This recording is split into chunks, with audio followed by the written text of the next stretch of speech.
Bonjour à toutes et tous et bienvenue pour ce webinaire proposé par l'assurance maladie risque professionnel. Donc je suis Vincent Bruni, chargé de communication pour la CNAM. Alors en ce début d'année et bien sûr au nom de toute l'équipe, je tiens à vous souhaiter tout d'abord nos meilleurs vœux pour cette nouvelle année, une bonne santé et particulièrement une bonne santé au travail. Donc c'est le thème du jour justement. Nous sommes réunis aujourd'hui donc pour 1 heure pour un webinaire intitulé «Les clés pour améliorer la prévention des risques dans la construction de maisons individuelles», plus spécifiquement. Donc c'est ce qui nous réunit aujourd'hui.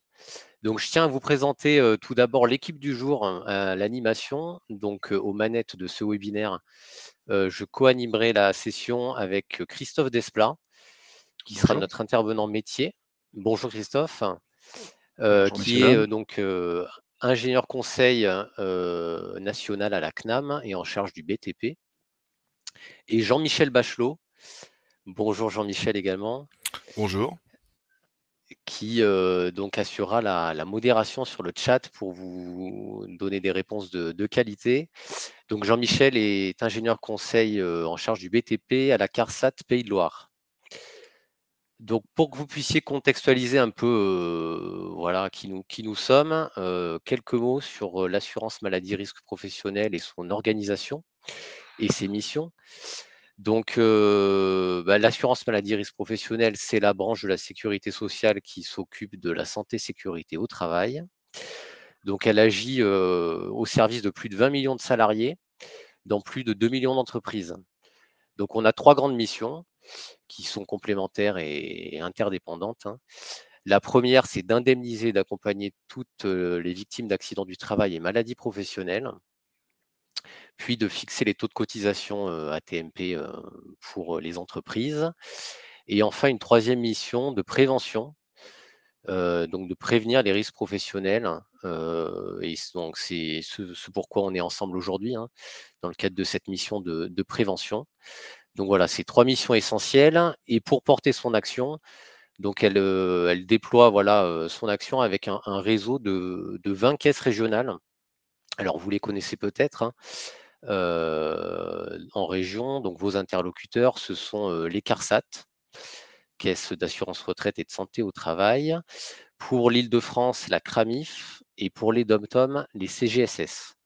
Donc voilà ce réseau de 20 caisses avec des équipes de professionnels en prévention qui interviennent dans différents secteurs industriels, BTP, les secteurs en tout cas les plus sinistrogènes.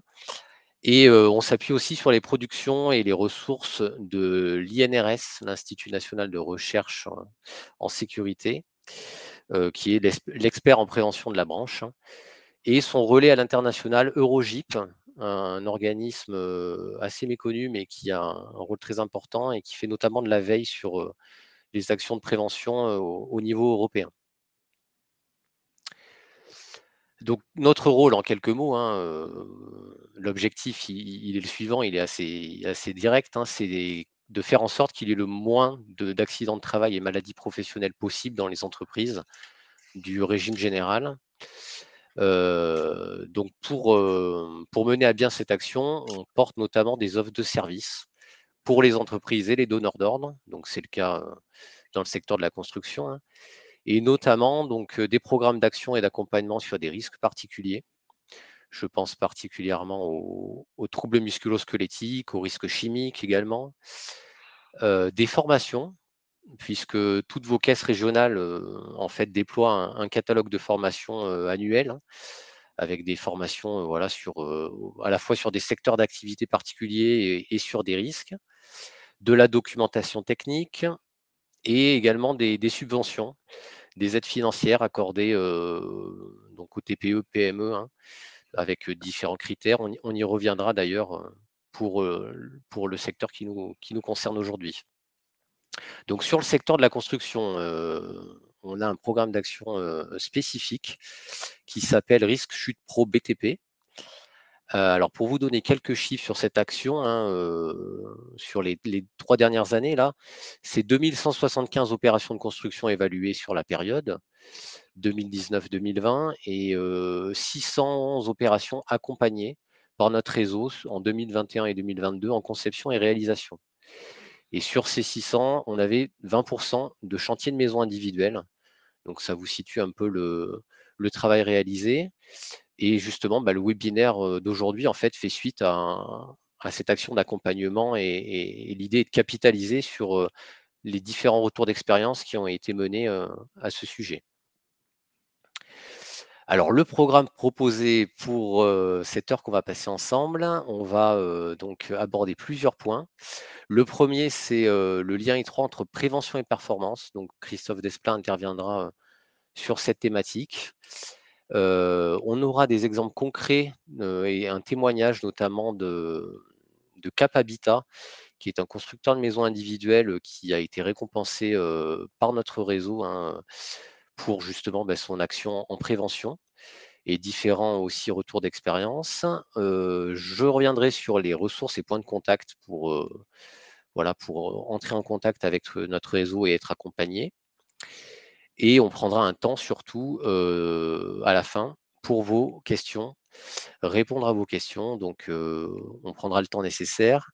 Bien sûr, vous pourrez poser vos questions tout du long, puisque, comme vous le voyez, en fait, vous avez un onglet dédié aux questions en bas. Plusieurs onglets d'ailleurs, un onglet chat, un onglet questions, donc vraiment pour vos questions. Vous pouvez les poser tout au long du webinaire et on les traitera à la fin. Donc voilà, les bonnes pratiques à suivre tous ensemble. Et on va commencer également avec un petit sondage pour créer une petite interactivité, voilà, et rentrer dans le vif du sujet. Comme vous le voyez en bas, vous avez un onglet donc sondage. Je vais vous lire la question. Et l'idée, c'est d'y répondre, de donner la bonne réponse si possible. Donc la question est la suivante. À combien sont estimées les conséquences financières des accidents du travail et maladies professionnelles, incluant les coûts directs et indirects sur une opération de construction? Donc vous avez trois choix de réponse, 1,5% du coût des ouvrages, 3,5 ou 5%. Donc on va vous laisser un petit temps, là, 30 secondes, 1 minute, pour y répondre. Donc vous allez dans l'onglet sondage, en bas à droite de la salle. Et donc vous répondez à cette question. Et en parallèle, donc je vais passer la parole tout de suite à Christophe Desplat, qui va donc intervenir sur le thème prévention et performance, et puis qui surtout va vous donner la bonne réponse et va l'expliciter. Christophe, je te passe la parole. Bon webinaire à tous. Très bien, merci, merci Vincent. Bonjour messieurs, dames, et je vais sans plus tarder effectivement vous donner quelques éléments de réponse. Alors, sur le thème, bien sûr, prévention et performance, tout est lié. Alors, vous avez bien lu la question. En fait, il faut prendre en compte les coûts directs. Les coûts directs, c'est l'assurance accident du travail et maladie professionnelle. Et puis les coûts indirects, c'est en cas d'accident, bien la gestion administrative, le maintien du salaire au-dessus du ce plafond de la enfin du seuil de la sécurité sociale, le remplacement de l'accidenté, les arrêts de production, les dégâts matériels, l'allongement des délais, tout ceci, effectivement, ça a des coûts, des impacts, et ça rentre généralement dans les frais d'exploitation des entreprises. Alors Vincent, est-ce qu'on a déjà un petit retour des participants sur le sondage? Est-ce qu'on a une petite sur quoi se sont prononcés les participants? J'ai vu dans le chat beaucoup de personnes qui indiquaient 5%. Alors ça semble être effectivement La la réponse tendance, qui hein. se dégage, la tendance, ouais. Eh bien, on va voir ça. Eh bien, oui, voilà les coûts directs, en fait, quand on cumule sur une opération les taux de cotisation multipliés par les heures des salariés qui travaillent sur les chantiers. Le coût direct, rien que de l'assurance accident du travail et maladie professionnelle, ça représente 1%. Et puis, il y a une étude qui a été faite par un organisme on ne peut plus sérieux, puisqu'il s'agit de l'Organisation internationale du travail, hein, qui est l'OIT, qui est une institution spécialisée des Nations unies, qui a estimé dans ses études que le coût indirect, tout ce que j'ai listé tout à l'heure, représentait au moins 4 fois le coût direct, au moins 4 fois. Donc 1% plus 4%, ça fait bien 5%. Et quand on sait qu'en France, le coût de l'assurance accident du travail et maladie professionnelle pour l'ensemble du secteur du BTP représente 1 milliard, c'est bien donc 5 milliards d'euros qui sont dépensés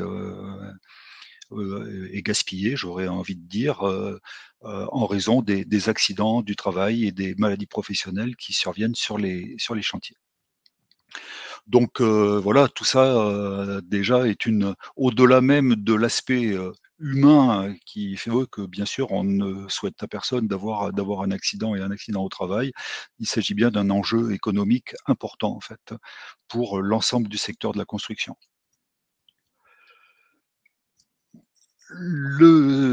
Justement, dans le secteur de la construction, le constructeur de maisons individuelles a l'obligation de prendre en compte la prévention des risques professionnels en organisant la coordination SPS. Et pour cela, il doit intégrer des moyens communs de prévention dès la naissance d'un projet et surtout veiller à leur mise en œuvre tout au long de l'opération. Alors tout ça est un peu abstrait en fait, on va préciser un petit peu les mesures de coordination, elles concernent surtout la prévention des risques de chute, la gestion des manutentions, l'hygiène sur les chantiers. Les manutentions qui représentent, environ, 50 des accidents, dans le BTP. Elles sont indispensables ces mesures pour, réduire la sinistralité. Et puis on verra, avec les professionnels, et avec, Cap Habitat qui va témoigner qu'elles ont également un impact important pour réduire, d'autres problématiques, pour apporter leurs solutions face à d'autres problématiques auxquelles sont confrontés les professionnels de la construction, l'absentéisme, les problèmes de recrutement, la maîtrise des délais, la qualité, les coûts, voilà, tout ça contribue à résoudre une partie de ces enjeux importants dans le secteur de la construction.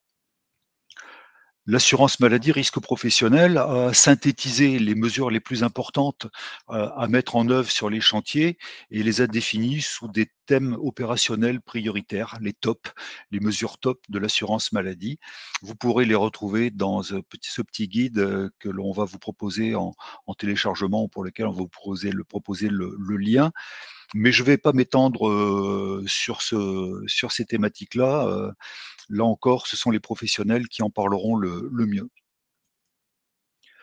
Et donc, avant de passer la parole justement à nos témoins du terrain, juste vous rappeler que la Caisse nationale a organisé les trophées de notre programme Risque Chute Pro BTP et a demandé aux caisses régionales de remonter les actions particulièrement exemplaires. 56 opérations, tout secteur d'activité, tout type d'ouvrage confondus, ont été remontées par les caisses régionales CARSAT, CRAMIF, CGSS.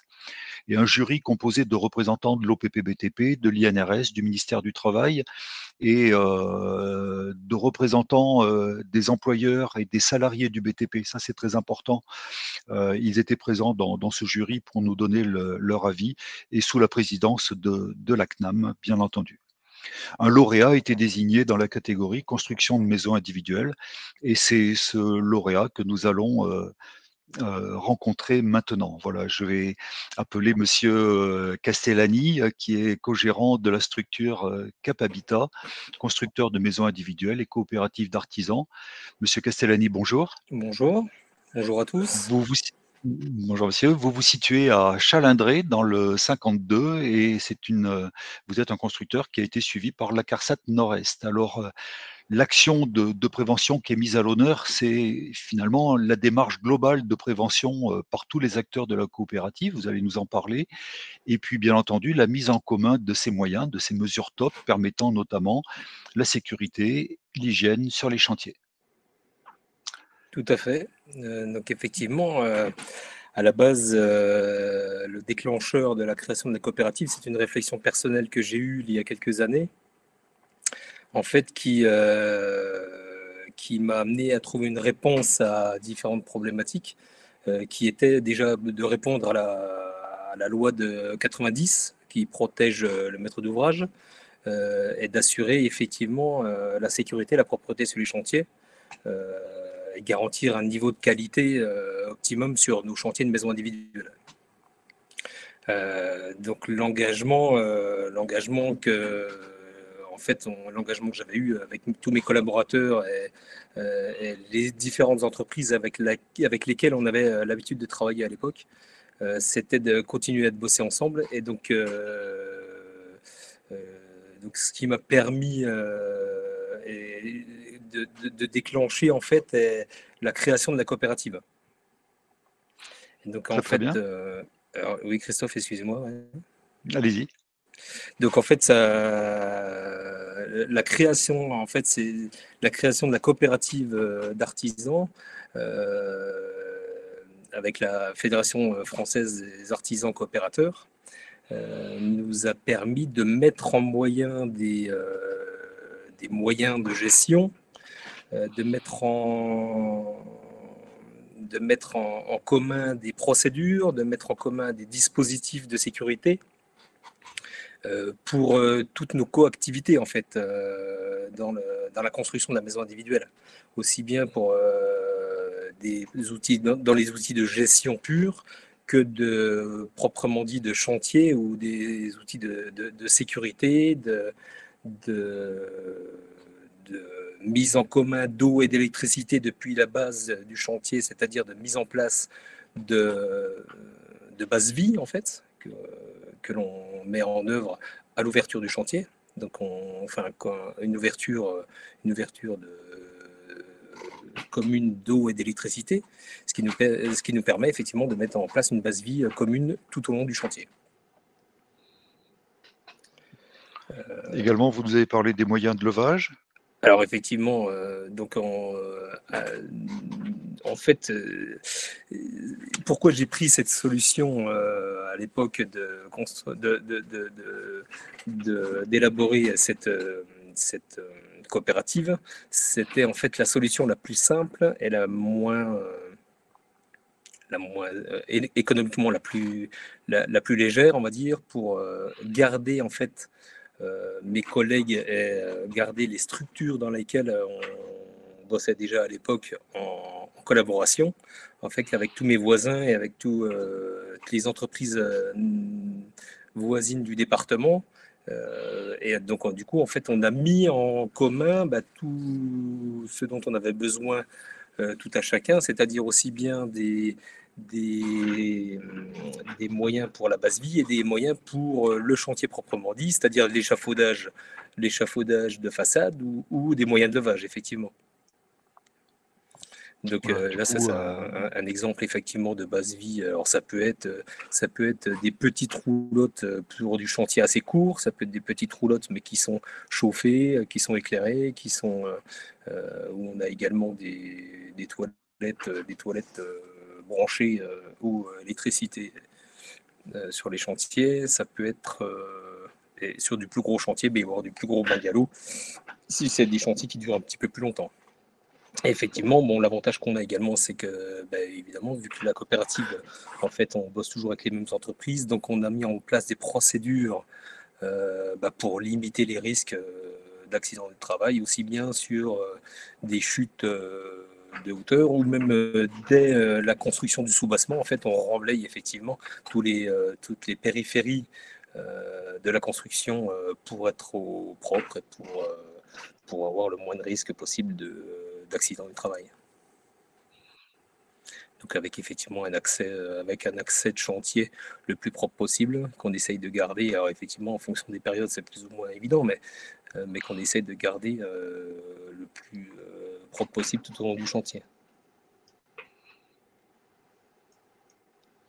Donc effectivement, là on voit effectivement des moyens de levage communs et des échafaudages communs aux différents corps d'État, maçonnerie, couverture, charpente, couverture. Très bien, merci. Et en fait, finalement, comment est-ce que vous vous organisez au quotidien pour mettre tout cela en place? Quelle coordination finalement mettez-vous en place? En fait, donc on a un commercial et une personne qui s'occupe de la coordination de travaux au sein de la coopérative et qui nous réunit toutes les entreprises une fois par semaine. Et donc lors de cette réunion hebdomadaire, on a l'occasion de discuter de toutes les problématiques ou de tous les chantiers qui nous sont communs. Et c'est l'occasion à chacun d'exprimer un questionnement s'il y en a et de donner des réponses s'il y a des questions. Donc de donner également en fait on déclenche au début du chantier un timing de l'opération, on donne le timing général, on déclenche les mises en moyens communs effectivement pour l'opération également. Et donc c'est souvent l'entreprise qui a la partie gros œuvre terrassement, donc Castellane et BTP, qui met en œuvre dès le début du chantier tous les besoins qu'il y a pour l'ensemble des entreprises. En fait, vous nous avez dit que les moyens et les coûts sont mutualisés et puis, de fait, les chantiers sont propres et les entreprises adhérentes, renvoient une image, d'entreprise responsable, à différents niveaux. Vous avez Alors beaucoup insisté là effectivement, sur ce point. oui, c'est sûr. C'est vrai que c'est très important déjà de dégager de dégager une image positive par rapport au public, on va dire, et par rapport également à nos salariés qui effectivement ont quand même des conditions de travail cohérente, on va dire, et qui, en ce moment, à l'heure actuelle où je vous parle, il neige un peu, ou il pleut, donc effectivement, c'est dans nos régions, enfin même un peu partout, dès qu'on a des conditions météo un peu compliquées, c'est sûr que pour les salariés, c'est quand même agréable d'avoir une base vie chauffée, d'avoir un sanitaire raccordé, d'avoir des moyens de sécurité euh, fiables, aussi bien dans l'échafaudage que d'avoir des remblais réalisés au milieu des constructions pour être effectivement en sécurité. Très, très bien. Merci beaucoup. Et finalement, quelle aide de l'assurance maladie et risque professionnel avez-vous reçu? Alors la relation effectivement avec en fait on a une relation en fait depuis de nombreuses années avec la CARSAT Nord-Est qui nous aide dans nos différentes démarches. Alors effectivement la relation d'origine était plutôt enfin, on a plutôt un mauvais a priori en tant qu'entreprise des fois de la CARSAT où on a l'impression que ça va être la personne qui vient là pour nous taper sur les doigts, on va dire, mais en fait, petit à petit, on s'est aperçu qu'ils n'étaient pas là que pour ça, entre guillemets, qu'ils étaient là surtout en tant que partenaires et donc on a tissé un lien en fait avec notre interlocuteur CARSAT Nord-Est, Haute-Marne, avec lequel en fait on a un lien rapproché. Dès qu'on a une question particulière, on peut lui poser les questions et il nous donne les réponses rapidement. On a eu également effectivement la base de notre partenariat. En fait, ça a été on va pas se mentir, hein, ça a été une participation financière effectivement à la base pour l'achat d'échafaudage qui nous aidait à le mutualiser pour toutes les entreprises parce que c'est un investissement assez conséquent. Donc en fait, on a eu une aide effectivement à la base là-dessus et ça nous a permis de démarrer un partenariat qui continue depuis. Bah, très, très, très bien. Alors, il y a une question qui a été posée en direct, je vais vous la poser, monsieur Castellani. Et puis une autre qui Plusieurs demande, questions, qui demandait voilà, plusieurs questions. Il y en a une qui demandait s'il y avait des aides, on répondra bien sûr à la fin, mais les intervenants demandaient notamment si ces bases vie étaient mises à disposition sur toute la durée du chantier de construction de maisons individuelles. Oui, oui, tout à fait. Donc en fait, l'avantage de la coopérative, donc on a identifié un petit peu les besoins qu'on avait de mettre en commun, enfin tous les besoins qu'on avait à mettre justement en commun pour toutes les entreprises, qu'on a chiffrés. Et en fait, chaque entreprise participe au prorata de son chiffre d'affaires, participe à la base vie, participe à tous les moyens communs au prorata de son chiffre d'affaires. C'est-à-dire qu'un électricien qui va faire, admettons, sur un chantier, sur une maison individuelle, un électricien qui va avoir bêtise, mais admettons 15 000 euros de chiffre d'affaires, il va participer au prorata de son chiffre d'affaires sur le chiffre global de la maison individuelle. Et effectivement, dans ce pot commun, on va dire on évalue chaque année le pot commun qu'on répartit en fait sur la coopérative. Alors, il y Je a ne sais pas si j'ai répondu à la question. Je pense, oui. Plein de questions pour vous, Monsieur Castellani. Alors, je vais bah, en du prendre coup, quelques-unes vas-y, oralement. vas-y. Ouais. Mhm. Alors, travaillez-vous sur des terrains en lotissement? Oui, tout à fait. Question de Martial. Question d'Emmanuel. Cap Habitat a des salariés intégrés à sa structure ou sous-traite l'ensemble de son activité comme la plupart des constructeurs?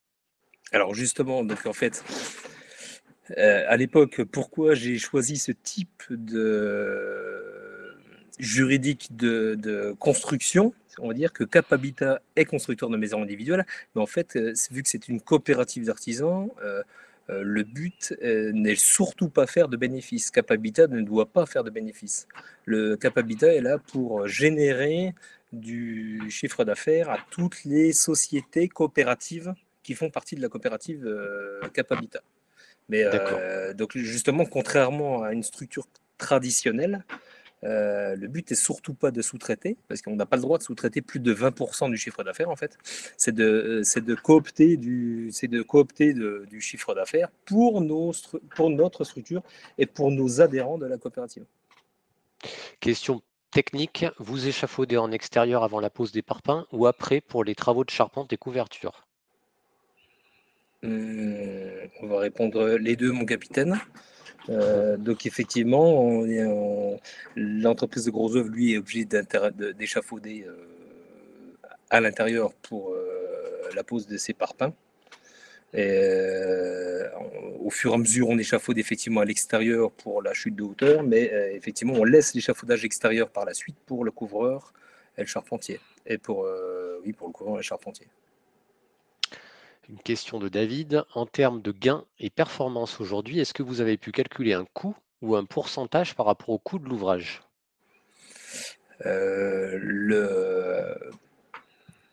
En fait, par rapport, en fait, quand une entreprise chiffre sa prestation avec ses propres coûts pour sa structure personnelle, Cap Habitat applique un coefficient, alors, en fonction si c'est de la rénovation ou de la construction, parce qu'on fait également de la rénovation tout corps d'État. En fait, par rapport aux obligations juridiques de protection des maîtres d'ouvrage par rapport à la loi de 90, en fait, on prend entre 6 et 10%, on va dire, de marge sur les devis de chaque entreprise pour permettre de compenser en fait tous ces moyens mis en commun et toutes ces assurances de constructeurs de maisons individuelles, mais qui est assez faible par rapport au taux qui est en général pratiqué dans une structure classique, on va dire.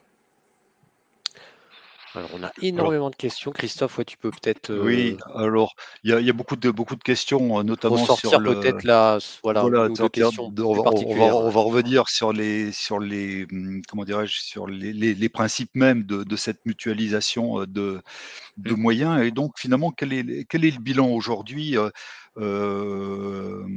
en Le bilan, qu'est-ce que ça apporte en fait finalement? Qu'est-ce que ça vous apporte et qu'est-ce que ça apporte à l'ensemble des entreprises et des salariés? alors, pour toutes les entreprises, ça apporte une facilité justement on n'a pas à se poser de questions comment on va faire ou qui va, puisqu'en fait c'est défini de base que c'était la coopérative qui met en fait les moyens en commun, qui mutualise et qui met les protections pour l'ensemble des entreprises de la coopérative. Donc déjà, ça c'est une première chose. Ça a apporté évidemment pour tous les salariés de toutes les entreprises de la coopérative un bien-être quand même. Faut pas se le cacher. Donc effectivement, par rapport à 20 ans d'arrière, effectivement, je pense que pour les salariés, c'est quand même important d'avoir un bien-être au travail. Après, c'est déjà, oui, je pense que c'est déjà pas mal, effectivement. Et je tiens à dire que lorsque le jury s'est réuni, hein, j'étais présent, ce point de vue, ce point concernant la mise à disposition d'une base vie a été vraiment plébiscité par l'ensemble des membres du jury et notamment, vous vous en doutez bien, par les représentants des entreprises et des salariés, en fait. Et voilà, c'était peut-être la dernière question parce que vous avez répondu finalement en une seule phrase aux 2 questions que je voulais poser en fait. Vous avez bien signalé quand même, également aussi en début d'intervention que ça renvoyait aussi une image, positive en fait vis-à-vis des clients et que c'était C'est sûr, important. c'est très Lors important. de notre échange, vous avez aussi parlé de l'attractivité, également, puisque dans vos régions, où il y a déjà un essor démographique qui est un peu limité peut-être par rapport à d'autres régions de France, Et c'était plutôt, aussi, on peut dire même en déclin. voilà, bon, je voulais pas le dire comme ça, Non, mais on peut le dire. c'était un élément important d'attractivité c'est pour sûr. pouvoir recruter. Déjà, c'est déjà, mis à part effectivement le côté géographique, mais c'est déjà compliqué dans nos métiers déjà d'attirer des jeunes publics et d'attirer les gens en général. Donc effectivement, en plus de ça, dans nos régions où on est quand même plutôt dans une zone géographique assez pauvre en population, et donc effectivement, on essaye de tout mettre de notre côté pour essayer d'attirer le public vers nos entreprises. Donc je pense qu'effectivement, ça y participe. Merci beaucoup. Peut-être, on a le temps peut-être de prendre 2 ou 3 questions, techniques pour monsieur Castellani avant de libérer. Monsieur Castellani, je vous remercie beaucoup parce que vous étiez pris par d'autres obligations ce matin et vous avez Oui. pris un créneau pour pouvoir nous Oui, non, mais il répondre. n'y a pas de souci. Si on Effectivement, je suis en formation toute la journée, mais c'est pas grave. voilà, si on a quand même, Alors, quelques Oui, j'ai questions encore pour deux monsieur question points. Castellani. technique. Comment installez-vous des bases vie sur des petits terrains? Possédez-vous plusieurs bases vie? Alors effectivement, alors là, des bases vie, on en a entre les petits bungalows et les plus gros bungalows, on en a une trentaine. Et ça peut être des petites roulottes, effectivement avec un train de roue qui se déplace facilement, ou du plus gros bungalow qui va être posé avec un camion grue. Alors l'avantage qu'on a effectivement, on est dans une zone géographique assez dépeuplée entre guillemets, mais par contre effectivement nos lotissements ont l'avantage d'avoir des grosses parcelles en général, et donc effectivement en général on n'a pas de problème de place pour poser les bases vies. C'est souvent sur du lotissement, donc déjà pré-équipé et pré-viabilisé, on va dire. Et oui, non, on n'a pas de problème de place. C'est souvent sur des parcelles qui font entre 600 et 800 000 m². D'accord. Une question de Brice. Comment se passent les réceptions des échafaudages ainsi que les mises à disposition et adéquations à faire pour les différents lots d'ouvrages? Qui s'en charge et à quel coût? En fait, au sein de ma structure Castellani BTP, donc on fait les grosses œuvres. Lorsque c'est entre équipes de ma propre entreprise, donc il n'y a pas de souci. Si c'est une autre entreprise qui intervient sur notre échafaudage, on a une convention, on mutualise donc l'échafaudage et on a une convention de mise à disposition d'échafaudage. Et donc j'ai au sein de ma structure une personne qui réceptionne les échafaudages mis en place et qui fait signer juste, il y a une petite signature à faire pour mutualiser l'échafaudage, pour qu'ils aient le droit, que les autres entreprises aient le droit de monter dessus. C'est très simple, hein, c'est juste une petite réception en interne qui se fait, c'est très simple à mettre en œuvre. Alors, on peut peut-être finir avec une question qui fait le lien avec l'actualité. Question d'Émilie. Au vu de la hausse des prix des matériaux et du prix de vente, comment arrivez-vous encore à imputer le coût des installations de chantier aux clients? Alors franchement, par rapport à la hausse des matériaux effectivement qu'on a eu depuis 1 an, je peux vous assurer que, le prix, de l'installation de chantier, c'est peanuts à côté de à côté du prix des matériaux, à côté de la hausse des prix des matériaux. Donc, c'est pas parce que les matériaux vont, prendre, qu'on ne pourra plus faire d'installation de chantier. Donc non, la priorité c'est bien l'installation de chantier. Et ben on répercute surtout la hausse des matériaux comme on le peut. Alors, évidemment, sur tout ce qui est vendu, bah, c'est pas possible.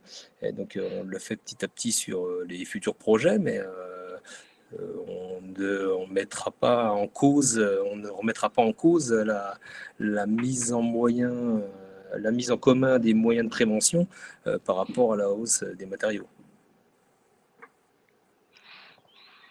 Très bien. Bien. Merci beaucoup, Monsieur Castellani. Mais de Merci rien. beaucoup pour votre témoignage. Je vous propose que nous continuions à dérouler un petit peu la présentation. Merci à vous Euh, tous. merci et Merci pour merci, votre monsieur. écoute. À bientôt. Au revoir. Au revoir. Au revoir. Voilà, et donc si je résume, les propos de monsieur Castellani, c'est difficile de résumer parce qu'il a dit beaucoup de choses intéressantes. En fait, la mise en commun de matériel permettant la prise en compte de la sécurité et l'hygiène, hein, sur les chantiers est un réel bénéfice pour l'ensemble des entreprises et des salariés qui travaillent sur ces projets, c'était une phrase de monsieur Castellani, sur nos projets. Et un point qui est important, alors là, monsieur Castellani a développé, sa structure qui est particulière, hein, une coopérative d'entreprise, c'est un peu particulier. Beaucoup de personnes qui nous écoutent sont plutôt sur d'autres modalités de fonctionnement. Mais en fait, finalement, la mutualisation des moyens, ça s'impose quelle que soit la structure juridique du donneur d'ordre, que ce soit une coopérative, un constructeur, un promoteur, un bailleur social, en fait. Et ce qui était intéressant par ce témoignage-là, c'était à la fois de montrer que les entreprises ont besoin, ont envie, de cette mutualisation de moyens pour pouvoir, mieux travailler et puis qu'elles savent, finalement s'organiser pour le faire et la question: est-ce que tout le monde peut le faire? Alors, bah, la réponse pour nous est oui, puisque nous avons d'autres témoignages, alors qui sont des témoignages, écrits, cette fois-ci, puisque ce sont des personnes qui ont apporté leur témoignage lors de différentes, publications que l'on a pu faire, mais notamment, monsieur Onillon qui est directeur technique de la société Satov en Vendée, nous avait dit lors d'une interview en 2021. Donc on va vous lire ce témoignage. Il y a 5 ans, nous avons mis en place le remblaiement systématique des plateformes après leur coulage. Dans le cadre de maisons à étages, nous mettons en place des escaliers provisoires et des protections des trémies, notamment grâce à des sabots métalliques cofinancés par la CARSAT. L'impact a été immédiat. Le remblai des plateformes donne au chantier une image de propreté et de sécurité. S'il y a un certain surcoût à l'installation du matériel de sécurité, nous sommes gagnants à la fin. Les artisans choisissent plus souvent nos chantiers, ils savent qu'ils sont propres et sécurisés, ils ont confiance en nous. Voilà, donc premier témoignage et puis, monsieur, Étienne Crisinel, directeur technique de la société, Maison Futée, hein, en Moselle, nous avait effectivement, déclaré, également. Voilà, donc constructeur accompagné par la CARSAT. Donc les contrôleurs de sécurité de la CARSAT ont attiré notre attention sur les difficultés auxquelles nous étions confrontés sur nos chantiers. Aussi bien du point de vue de la maçonnerie que du second œuvre, cela nous a permis de revoir de façon globale notre façon de travailler et d'appréhender nos chantiers. L'accompagnement de la CARSAT nous a permis d'avancer sur la mise en place de solutions concrètes. Le bilan, il nous paraît tout à fait positif. D'abord, nous avons amélioré les conditions de travail de nos équipes sous-traitantes et la sécurité sur les chantiers. Et ensuite, il me semble que la qualité de l'exécution s'est améliorée également parce que les postes de travail sont plus adaptés. Notre image de marque me paraît en avoir profité. Voilà, deux Merci témoignages Vincent intéressants. pour, avoir, servi de voix off à ces Je t'en prie. témoignages et merci aux sociétés, Maison Futée et Satov qui avaient, apporté leur témoignage, dans d'autres occasions que nous avons repris, maintenant. Et puis, ce qui est important, c'est que ces bonnes pratiques en prévention des risques professionnels, elles sont partagées et notamment partagées par une organisation que beaucoup d'entre vous connaissent, qui est Pôle Habitat FFB, qui est notre partenaire, ainsi que l'OPP-BTP, la FNSCOP, la FFB, pour la rédaction de ce guide « Construction de maisons individuelles, une prévention performante pour des chantiers réussis ». Vraiment, je vous invite à consulter ce guide. Il est mis en téléchargement dans le webinaire. Vous trouverez plein d'exemples concrets, plein de photos, de réalisations. Et il a été établi avec les professionnels. Donc, pour nos auditeurs, Christophe, donc pour télécharger le document, vous allez dans l'onglet Apps, en bas, là, les 3 petits points. Et donc, vous pouvez télécharger le fichier qui vous est proposé, donc le guide CMI. Super. Et puis d'autres exemples pratico-pratiques. Ces mesures mutualisées, certains d'entre vous l'ont fait, ils les ont inclus dans le plan général de coordination simplifié pour la coordination sécurité et protection de la santé, en fait, une obligation que vous connaissez tous certainement, en fait, hein, c'est une obligation qui date de 25 ans, je ne vais pas m'étendre dessus. Voilà, par exemple, pour des exemples de plan général de coordination, pour le lot charpente, la protection de la trémie de l'étage devra être occultée par un plancher à trappe. Cette protection devra se mettre en place à partir du plancher du rez-de-chaussée et quand, avant la mise en place de la charpente, et cette protection sera déposée à la mise en place de l'escalier. Ou un autre exemple, on ne va pas tous les détailler, le lot terrassement qui demande à qui il est demandé de remblayer autour de la maison au moment où la dalle du rez-de-chaussée est réalisée. Autant de mesures de prévention que M. Castellani nous a expliqué qu'il mettait en place précédemment. Et puis, c'est voilà, dans cette structure qu'on prend en exemple, le plan général de coordination, il est rendu contractuel. Vous voyez, ça c'est un extrait de contrat. Le PGC est contractualisé. Ça fait partie des demandes du constructeur vis-à-vis des entreprises qui travaillent avec lui. Là encore, un autre exemple, une commande de fourniture pour un échafaudage commun pour l'ensemble des lots, couvertures, étanchéité, zinguerie, bardage si nécessaire, toujours sur de la construction de maisons individuelles. Un autre exemple, là cette fois-ci, le constructeur l'a directement intégré dans les contrats de sous-traitance et il précise à l'entreprise avec laquelle il contracte que le chantier sera remblayé en périphérie. Donc comme ça, l'entreprise sait qu'elle pourra travailler en sécurité, qu'il y a une protection de trémie, qu'il est interdit de poser des charges sur cette protection de trémie, que la protection de trémie est mise en place par l'entreprise. J'ai rayé parce qu'évidemment c'est confidentiel. L'épure de la charpente est communiquée aux maçons pour réalisation des arases. L'installation d'un échafaudage de pied, dit bas de pente et de protection périphérique aussi sur les pignons est organisée. Tout ça est prévu dans les contrats de sous-traitance.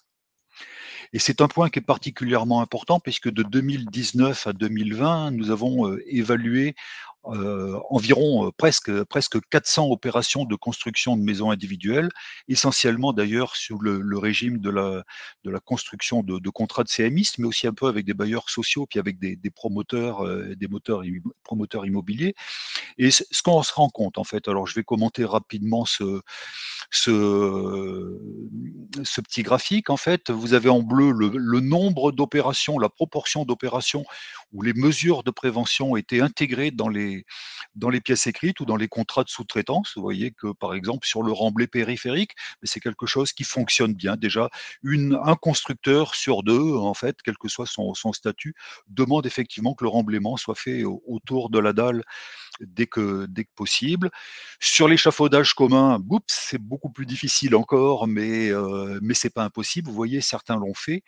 Et surtout, ce que je vous amène à comparer, ce sont ces deux courbes, la courbe jaune et la courbe verte. Eh bien, la courbe jaune, c'est la probabilité pour que les mesures soient mises en place si elles n'ont pas été prévues dans le PGC-SPS et dans les contrats de sous-traitance. Premier enseignement, cette probabilité n'est pas nulle. Ça veut dire que les entreprises travaillent du mieux qu'elles peuvent, mais ma foi, vous verrez que c'est pas extraordinaire puisqu'on est à peu près à 1 fois sur 3 la protection est mise en place et sinon elle est pas mise en place. Et par contre la courbe verte, c'est, dès que c'est prévu, vous voyez qu'il y a un gain en prévention qui passe du simple au triple ou du quadruple ou du quintuple, notamment sur les mesures d'hygiène. Et tout à l'heure, j'ai vu que quelqu'un avait posé la question, sur les points à intégrer pour les interventions, ultérieures. C'était la même chose. Et puis, une autre condition que l'on a pu vérifier, dans le cadre de la construction de maisons individuelles, pures en secteur, diffus, 2 conditions essentielles. Réaliser un PGC, simplifié ou un PGC tout court, s'il y a plusieurs, maisons groupées. Intégrer les mesures top, celles dont on a parlé, qui sont aussi celles qui, à peu de choses près, figurent dans le guide qu'on vous a présenté. Eh bien, vous voyez que lorsque ces conditions sont réunies, la probabilité pour que les mesures de prévention soient effectivement mises en œuvre, elle est 2-3 fois plus importante, que dans le cas contraire. Ça veut dire que c'est vraiment la solution à mettre en œuvre, c'est vraiment ça qu'il faut faire, prévoir, intégrer, convenir avec les entreprises dans le contrat et puis après de suivre, de vérifier que c'est mis en place parce que malgré tout, vous voyez, on aurait dû être à 100, on n'y est pas encore. Il y a aussi des petits progrès à faire en matière de mise en œuvre. L'étude complète, vous pourrez la retrouver sur notre site, Amélie Entreprise. Le lien vous sera proposé, elle est proposée aussi, je crois, en téléchargement. Tout à fait, ouais, même process en bas, donc l'onglet Apps pour récupérer le document. Et donc, les caisses régionales vous accompagnent, individuellement ou collectivement, en fait, pour, vous aider à mettre en place cette démarche qui va permettre d'intégrer les mesures top, dès la conception et de les amener à la réalisation, en désignant la personne qui va être chargée de la coordination, en fait, alors le coordonnateur SPS, si c'est un chantier soumis à coordination SPS, dans le cadre du droit commun, du droit de la dérogation, pardon, le responsable de la coordination, prévoir les mesures top et les inclure dans le PGC ou le plan général de coordination simplifié, intégrer ces mesures dans les marchés ou dans les contrats de sous-traitance et exiger la mise en œuvre de ces mesures lors de la réalisation des travaux.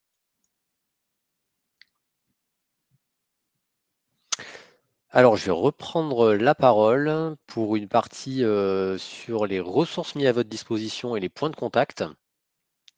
Donc, important pour pouvoir contacter notre réseau. Donc, on a un site référent, donc Christophe l'a cité, hein, c'est Amélie Entreprise. Donc, vous connaissez Amélie pour le côté assuré. Donc là, c'est le pendant pour l'entreprise et sur la santé au travail. Et sur ce site, donc on a une rubrique dédiée au BTP et un espace même dédié au rôle du maître d'ouvrage avec toutes les ressources clés.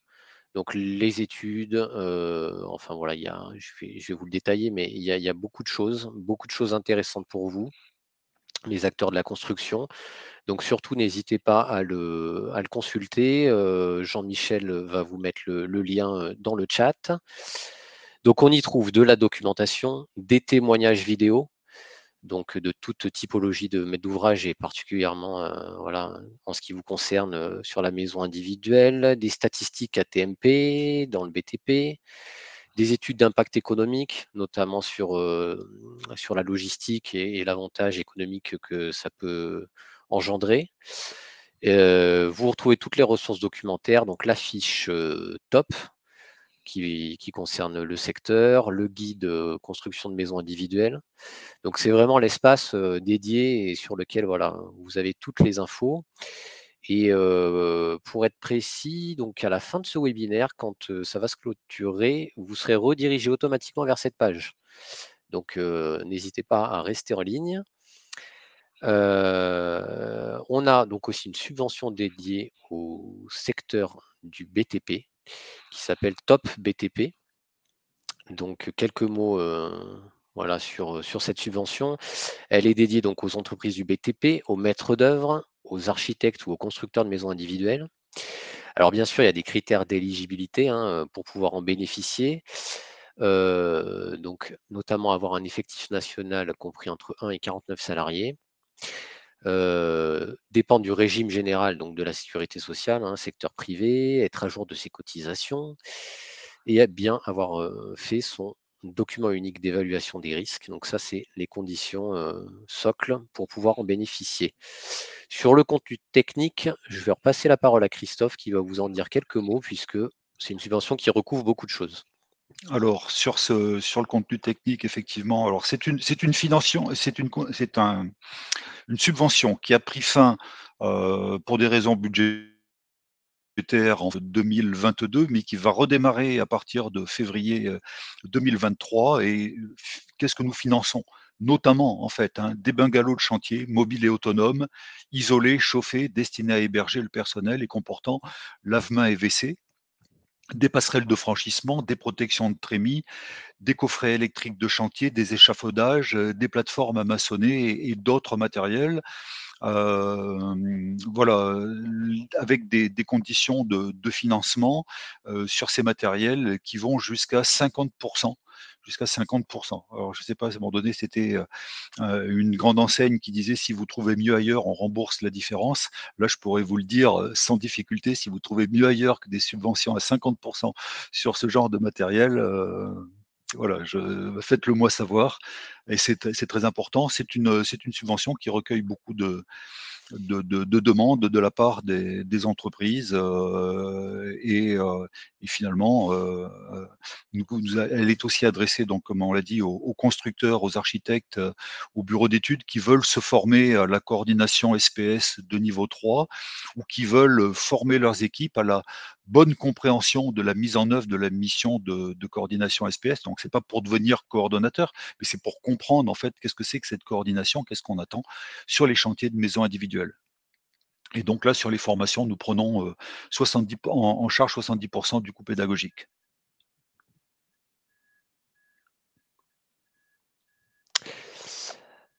Hop, donc les points de contact pour nous retrouver, donc l'assurance maladie risque professionnel et notre réseau.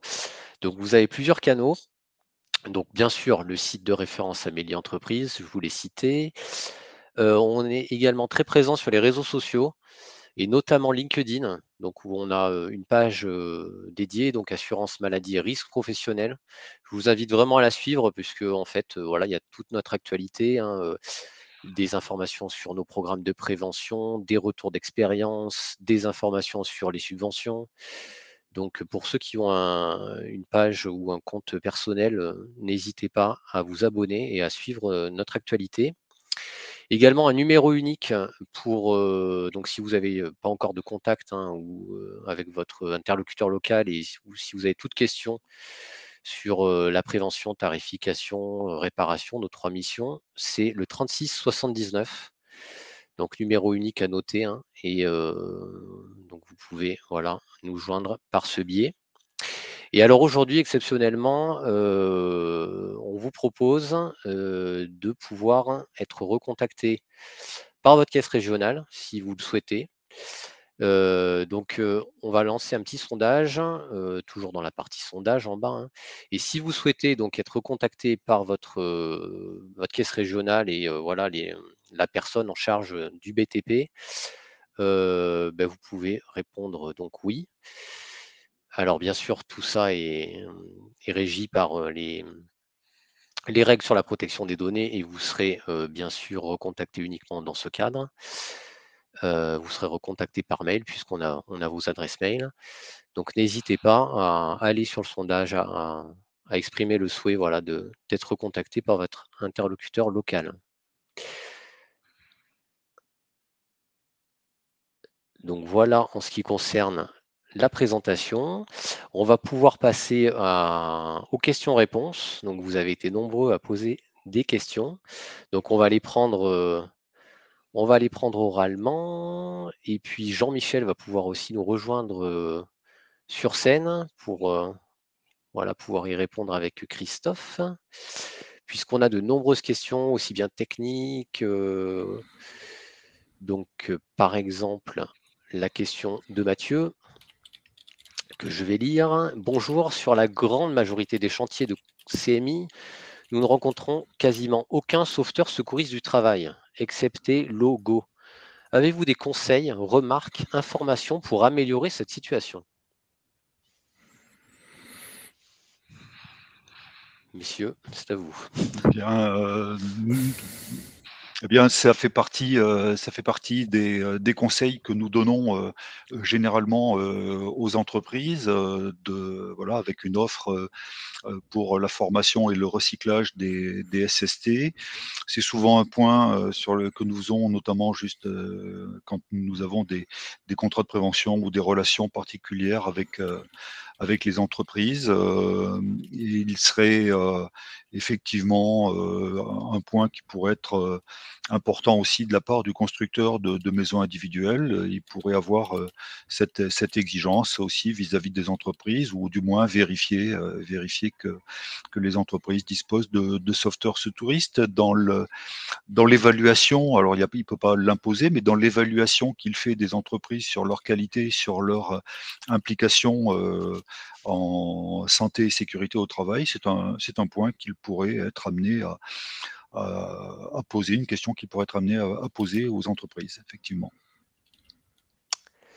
Question de Lucie. Est-ce qu'un tailleur de pierre entre dans la catégorie BTP et pourrait bénéficier des aides? Merci à vous.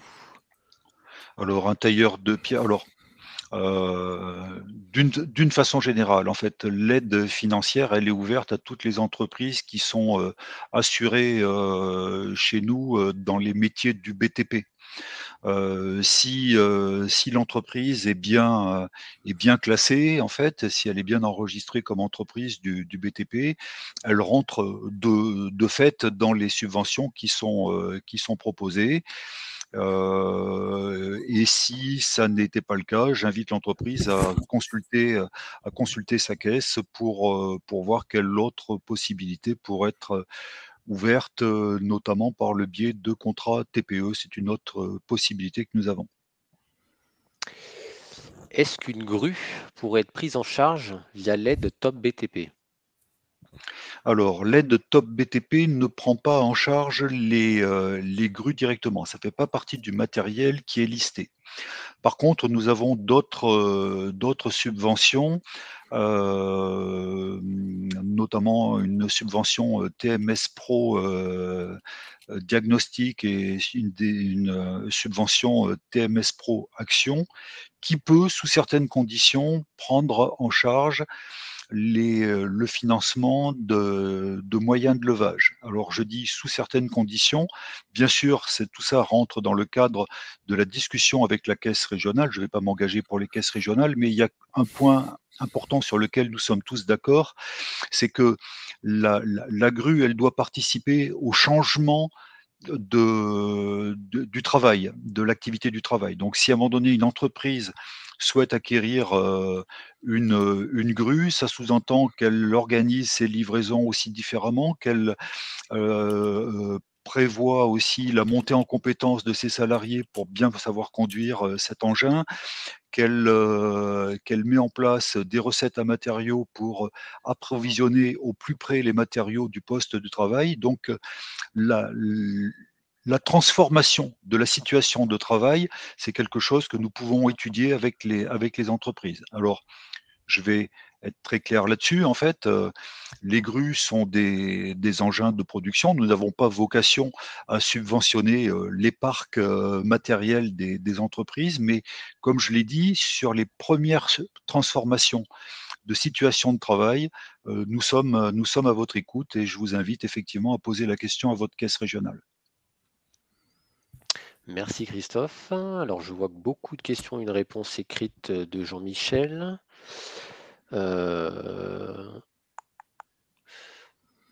N'hésitez pas si vous en avez d'autres. Peut-être alors dans le chat, éventuellement. Mais oui, s'il y a des questions auxquelles Jean-Michel a répondu, mais qui pourraient effectivement ouvrir voilà, un autre sujet où effectivement, ouais, on pourrait creuser un peu. Alors, on a deux autres questions. Question de Brice. En maison individuelle, est-il possible de mutualiser la mission du CSPS avec la lutte contre le travail dissimulé?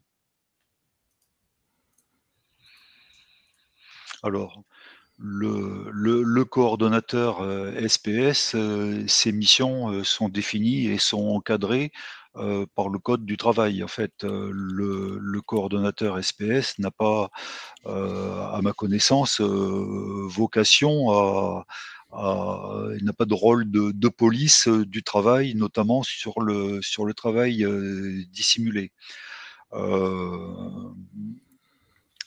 Voilà, nous avons des fois des coordonnateurs SPS qui proposent des missions complémentaires d'accompagnement de maître d'ouvrage ou de chantier propre, par exemple. Mais cette mission-là, je ne la connaissais pas jusqu'à présent, donc je vais répondre non, a priori, ça n'est pas dans les missions du coordonnateur. On est sur deux champs bien différents. Mmh. Question de Laurent. Doit-on réaliser un DIUO lors de la construction d'une maison individuelle? Ah ben, Jean-Michel a répondu, mais tu peux peut-être exposer la réponse oralement du coup. Du Tu m'as coup, devancé. quelle est la réponse de Jean-Michel? Lisons la réponse pour tout le monde. Alors, pour des maisons individuelles, il est nécessaire de distinguer deux cas selon l'article L4532-7 du Code du travail. Pas de dossier d'intervention ultérieure sur l'ouvrage. Cependant, si l'opération est soumise à permis de construire, la coordination est assurée par le maître d'œuvre en phase de conception, puis par la personne qui assure la maîtrise du chantier pendant la phase de réalisation. Dans le cas où le particulier fait appel à... je ne sais pas ce que tu peux peut-être... Oui, j'ai copié-collé la réponse que l'on avait formulée. Effectivement, tout n'a pas collé. Donc je vais mettre la suite. D'accord. Ça marche. Ok. En tout cas, une chose est sûre, en fait, il faut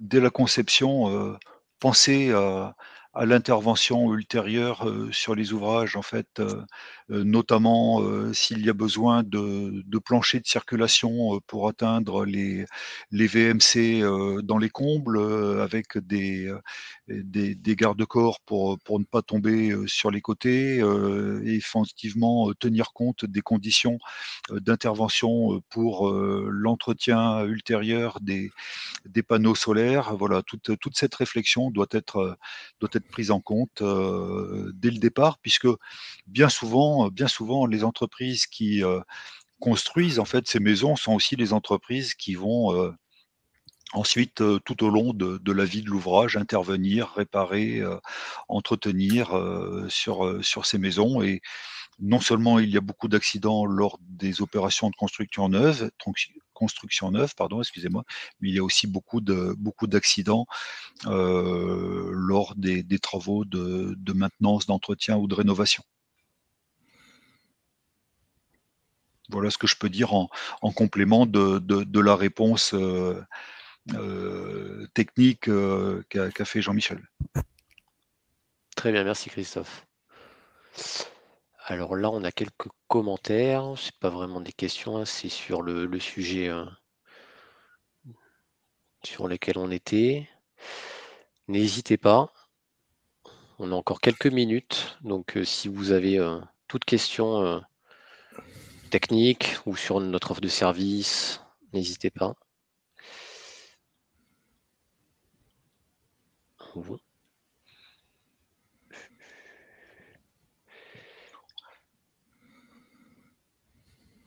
Bon, ben, je vais, en attendant peut-être des dernières questions, bien je rappelle que l'assurance maladie risque professionnel continue son action auprès des donneurs d'ordre, des promoteurs immobiliers, des bailleurs sociaux, des constructeurs de maisons individuelles, notamment en fait. Nous allons continuer en 2023 pour accompagner ces donneurs d'ordre et les accompagner sur des opérations pour analyser les process, analyser la contractualisation des mesures de prévention, voir comment elles sont mises en œuvre. N'hésitez pas à revenir vers nous, à consulter votre caisse régionale. Nous irons également vers vous dans les semaines et dans les mois à venir. Alors, on a eu deux questions pendant ton intervention, Christophe. Voilà, question d'Emmanuel, voilà. Je ne sais pas si vous avez répondu, mais subventionnez-vous tous les constructeurs de maisons individuelles? Y a-t-il un critère du nombre de salariés? Alors, je vous remercie pour cette question. Effectivement, actuellement, nous avons 2 dispositifs qui sont encadrés par la loi, donc on ne peut pas vraiment déborder. Nous avons un dispositif qui concerne les entreprises, quelle que soit en fait finalement leur structure, qui ont entre 1 et 49 salariés. Alors pourquoi ce petit nombre? C'était les entreprises qui ont des taux de cotisation qui sont très proches d'un taux collectif. C'est-à-dire, ce sont les entreprises qui ont peu de prise sur leur taux de cotisation, malgré tous les efforts qu'elles pourraient faire. Et c'est pour ça on redistribue une partie des cotisations vers ces entreprises-là par le biais de l'aide que j'ai présentée. Il existe un autre dispositif qui s'appelle les contrats de prévention. Pour faire un contrat, les contrats de prévention sont ouverts aux entreprises de 1 à 200 salariés. 200 salariés, c'est l'effectif national de l'entreprise. Pour l'instant, pour les constructeurs de maisons individuelles, ce dispositif n'est pas mis en œuvre. Pourtant, il y a une opportunité de le faire. Moi, je suis en contact régulièrement avec Pôle Habitat FFB, mais aussi récemment avec l'Union sociale pour l'habitat et puis également avec la Fédération des promoteurs immobiliers. Toutes ces entreprises ont aussi des salariés qui sont exposés à des risques lorsqu'elles interviennent sur le chantier. En fait, un constructeur de maisons individuelles, il peut très bien passer à travers une trémie. J'invite en fait, et je vais inviter ces organisations que j'ai citées à rencontrer la Caisse nationale et à signer une convention nationale d'objectifs. Et si nous trouvons un accord, alors à ce moment-là, nous pourrons proposer des subventions aux entreprises de 1 à 200 salariés. Voilà, mais pour cela, il faut que nous nous, rencontrions et discutions des mesures de prévention. Et j'ai bon espoir parce que nous avons établi récemment de bonnes relations avec ces organismes. Alors, on a une petite question de Martial. Je vois que Jean-Michel est en train d'y répondre par écrit. Je la pose quand même oralement, puisque Christophe il pourra peut-être rajouter quelque chose. Vous intervenez chez les entreprises sous-traitantes pour les sensibiliser sur les moyens à mettre en œuvre pour la protection des salariés? Alors, assez fréquemment, des constructeurs de maisons individuelles nous ont interpellés et nous ont demandé si nous pouvions intervenir évidemment vis-à-vis de leurs entreprises sous-traitantes. Et je pense que c'est effectivement possible, mais euh, comment dirais-je, dans le cadre d'une démarche concertée. C'est-à-dire que le constructeur va mettre en place des mesures, va écouter les conseils de la caisse, va contractualiser les mesures de prévention, les mesures top dont on a parlé, et il va s'interroger en disant mais voilà, mais comment est-ce que je fais pour exposer tout ça à mes entreprises sous-traitantes habituelles. Et à ce moment-là, je pense que de façon individuelle ou de façon collective, nous pouvons aider les constructeurs qui se lancent dans cette démarche avec l'ensemble des entreprises qui travaillent avec eux. Et en tout cas, c'est une démarche qui est menée dans plusieurs régions, et c'est une démarche que l'on essaye de mener aussi avec les organisations professionnelles d'une façon générale. Merci On pourrait, Christophe. on pourrait d'ailleurs très bien, là je m'engage au nom de la CNAM, s'il y avait des demandes, pourquoi pas organiser un deuxième webinaire avec les entreprises sous-traitantes, les constructeurs de maisons individuelles étant alors appelés à relayer ce webinaire vers les entreprises avec lesquelles elles travaillent. C'est c'est une idée, je vous remercie, voilà, et la CNAM va réfléchir à cette possibilité, au moins de façon collective, voilà, pour offrir une réponse uniforme sur l'ensemble du territoire. Très bien, je pense qu'on a fait à peu près le tour. Si toutefois il y a des questions, voilà, qui n'ont pas eu de réponse, on pourra revenir vers vous individuellement. Quelques petits messages donc avant de conclure, hein, et de vous remercier bien sûr pour votre participation. N'hésitez pas, à télécharger les documents, hein, proposés. Vous recevrez juste après la fin du webinaire là, un questionnaire d'évaluation par mail. Donc on vous invite vraiment à nous donner votre avis, hein, sur le contenu. C'est important pour nous. Autre chose, vous recevrez le replay également, hein, du webinaire de manière automatique, donc 12 heures après le webinaire, donc demain en début d'après-midi. Et aussi vous signaler donc qu'il y aura une deuxième session dans 2 jours, hein, le 19 à 14 heures, sur la même thématique, mais on s'intéressera cette fois au logement bureau, construction de logements bureaux. Donc si toutefois ça vous intéresse, n'hésitez pas à nous rejoindre pour cet événement également. Et puis, au nom de toute l'équipe, je vous remercie pour votre participation active. Je laisse le mot de la fin à Christophe peut-être. Merci, merci Vincent. Mais écoutez, merci, merci pour votre participation. Merci pour votre écoute. Et puis, merci aussi pour toutes les actions que vous avez déjà mis en place avec vos caisses régionales et pour toutes les actions que vous allez mettre en place aussi avec vos caisses régionales. Merci beaucoup. Au revoir. Bonne journée à tous, à bientôt, au revoir.